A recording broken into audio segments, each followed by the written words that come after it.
righty, traders, this is Blake Morrow. You are listening to the Daily Roundup. I hope everybody is having not as a frustrating day as anybody who's trying to short the stock market, because S&P right up against those highs.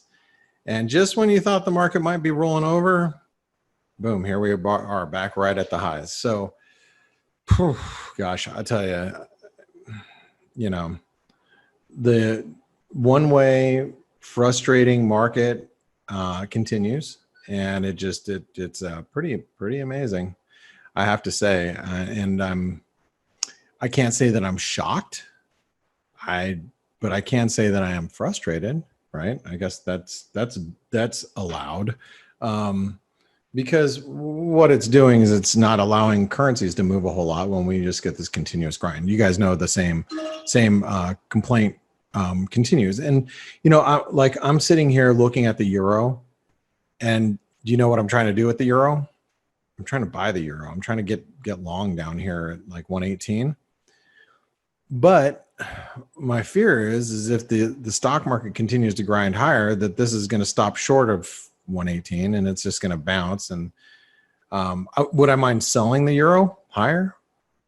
Sure, but I would rather play it long down here and up and short down there. I just don't know if we're going to get that opportunity. So when you're sitting here twiddling your thumbs trying to find that right trade, and that's kind of what I was paying attention to today. I think that's the situation we might be in.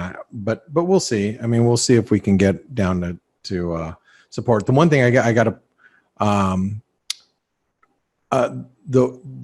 the one thing that I have to point out is that the euro is trading heavy.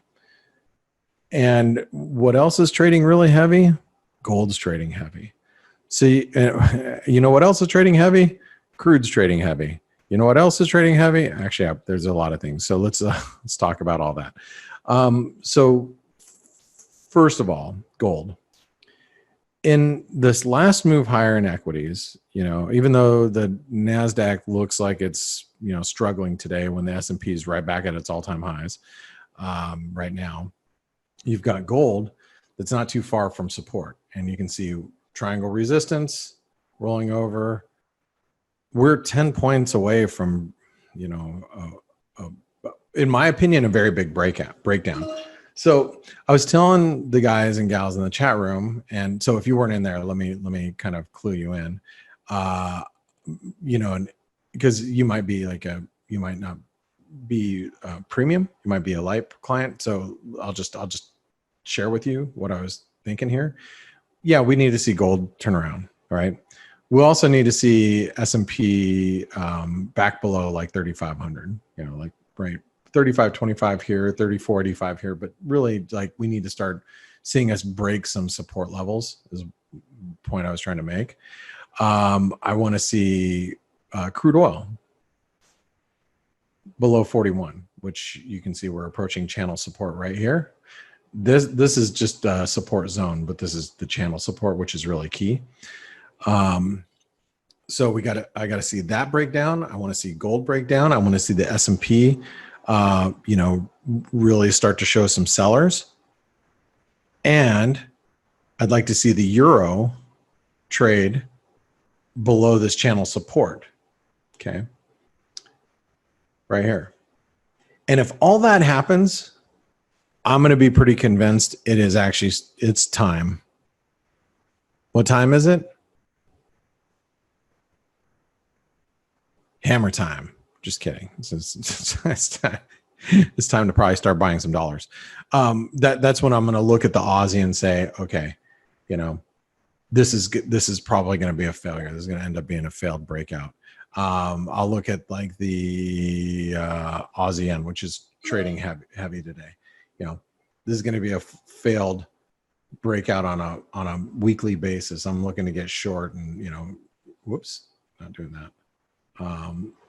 And look for a break below, this 76.80. Then I'll look for that. I'll look for maybe a bounce in the US dollar Norwegian krona. I would look for the US dollar Mexican peso to really start to rally. It's obviously under pressure right now, but really look for it to squeeze. So I mean, those are the types of things that I would be looking for. But as I just explained to you, there's a lot of things that has to happen in order for me to be a believer that we're going to start to see some reversals. And really it all starts with it all starts with the S&P, or the stock market just in general. Do I think it is possible that that we see like a breakdown in gold first or a break in the euro first? Yes. I don't think it's all going to coincide at one time, but I think to get everything moving in the same general direction, we're going to have to see multiple things happen together. And I hope I illustrated those out for you. And until that happens, you've got to just assume that, you look at the euro dollar. Hey, it's trading a little heavy here. We might get one more leg lower into Asia. And then, maybe it's time to buy below 118. As long as stocks continue to stay strong, you just, be long somewhere right here. Because as long as the stock market holds up, then, the euro dollar probably isn't going to sell off too far. Do I think the euro dollar is turning? I think it could be. All right. But that doesn't necessarily mean that's going to happen today either. All right. Well, guys, gals, I hope you got a lot out of today's roundup. Like I said, it's just a few things that I'm watching really carefully. I'm watching the S&P, right? Obviously where we're at, we got to start breaching some supports. I'm looking at gold. Oh, here's crude. I'm looking at crude at 41. Big support here. I'm looking at gold. I'm looking at gold.